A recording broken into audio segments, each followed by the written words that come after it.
Hi, I'm Ron de Parmesan, and this is your News Cats briefing. Meow, my friends. It seems the Kremlin's top brass is cozying up to Tehran faster than a cat to a warm laptop. Russian Defense Minister Sergei Shoigu has just touched down in Iran, and let me tell you, this isn't just a casual pop-in for a spot of tea. Oh no, this is a full-blown military love fest, complete with talks of drones, missiles, and enough firepower to make even the most hardened warmonger purr with delight. Now, you might be wondering, Ron, why on earth is Russia getting so chummy with Iran? Well, my dear friends, it's quite simple. You see, when you're both in the diplomatic doghouse with the West, you tend to stick together like two alley cats sharing a dumpster. And let's face it, after that rather nasty business in Ukraine, Russia needs all the friends it can get. But wait, there's more. This little tete-a-tete comes hot on the heels of Israel deciding to play a rather explosive game of catch with Iranian facilities. Absolutely splendid timing, wouldn't you say? It's almost as if someone looked at the geopolitical powder keg and thought, you know what this needs? More matches. Now, I don't want to alarm anyone, but word on the street is that Iran's been supplying Russia with more drones than you can shake a stick at. We're talking about the infamous Shahed series. These little beauties have been buzzing around Ukraine like mosquitoes at a summer barbecue.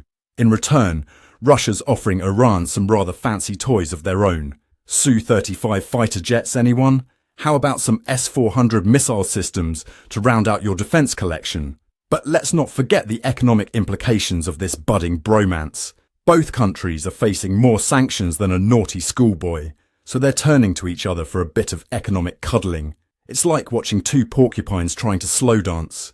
Awkward, potentially painful, but oddly fascinating. Oh, and if you're enjoying this geopolitical soap opera, don't forget to give us a paw. I mean, like and subscribe. We promise to keep bringing you the most perfect news coverage this side of the litter box. Now, where was I? Ah yes, the nuclear elephant in the room. You see, this little alliance might just throw a rather large spanner in the works of Iran's nuclear program negotiations. With Russia now more likely to turn a blind eye to Iran's nuclear ambitions, it's like giving a toddler a box of matches and telling them not to burn the house down. What could possibly go wrong? But wait, there's more. These two lovebirds are planning joint military exercises. It's like watching your grandparents try to learn TikTok dances. Hilarious, slightly concerning, and you're not quite sure where to look. The IMEX 2024 naval drills in the Indian Ocean are just the beginning.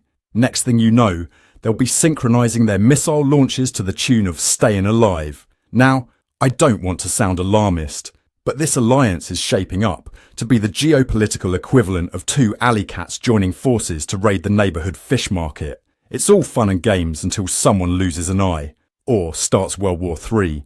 But let's not get ahead of ourselves. After all, this isn't the first time we've seen unlikely bedfellows in the world of international politics.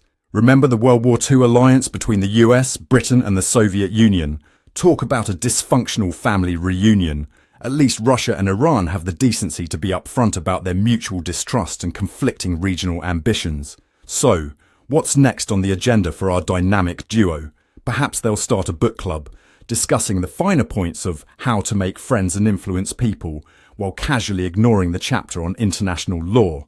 Or maybe they'll embark on a joint space program, because clearly Earth isn't big enough for their combined egos. One thing's for certain, my friends, the world stage is set for quite the performance. Will it be a comedy of errors or a tragedy of Shakespearean proportions? Only time will tell, but rest assured, Newscats will be here to bring you every whisker-twitching detail. That's all for now. I'm Ron de Parmesan, reporting for Newscats.